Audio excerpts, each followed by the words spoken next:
Then we have this weird video from Bro in Tank Top. We referred to him as Bro in Tank Top. Mm-hmm. Now, is this guy in Canada when he's talking about this? Yeah, and it's from it was hard to find because I saw the video, but no one ever said when it was. So then you go on this little trail of trying to figure it out, and a comment below said it was from May 20, 2020. So May 20th, 2020 is when Bro in Tank Top was interviewed on the street, and he went into his predictions. You're not going to believe what he says because he's saying, "Is this better than The Simpsons?" Yes, it is. It works right in there. He's saying that Canadians, we always fall in line, do whatever the government tells us to do, but Americans, y'all don't do that. Yeah. So listen to what he says. Though it's going to blow your mind. So listen to him. Don't need a mask. The mask is about compliance because they know Canadians like to do what they're told. So if they tell you have to wear a mask, next they're going to tell you have to contact trace. Then they're going to tell you have to take the vaccine. And because Canadians like to do what they're told, they're hoping that everyone just complies.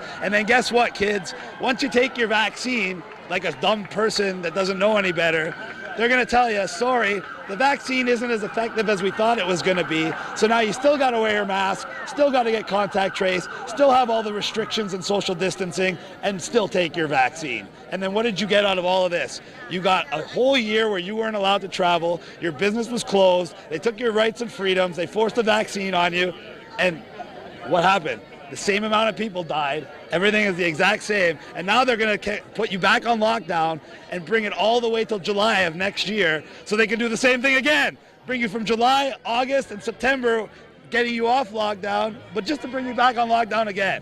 If you idiots haven't figured it out yet, it's a perpetual cycle that you never get out of. And it's a way to take your rights, your freedoms, close your business, take your wealth. Why? So you become dependent on government. Why? If you're independent, the government works for you like it's supposed to. If you depend on the government to give you a paycheck to feed your family every month because they closed your business on you, now the government doesn't work for you, the government rules you. So instead of a middle class, we have the government, upper class, and the lower class dependents that rely on the government to survive. In other words, we have a slave class. He even called the month. He said in July from here, from 2021, you're going to get put on lockdown again, and they're going to tell you the vaccine wasn't as good as they thought it was. Back to masks, back to distances, back to shutdown. And he said it's a never-ending cycle, ultimately, to give the government maximum power. Who was that? Nostradamus? Who was that? Who was that masked man? We call him Bro in Tank Top. Rick and Bubba.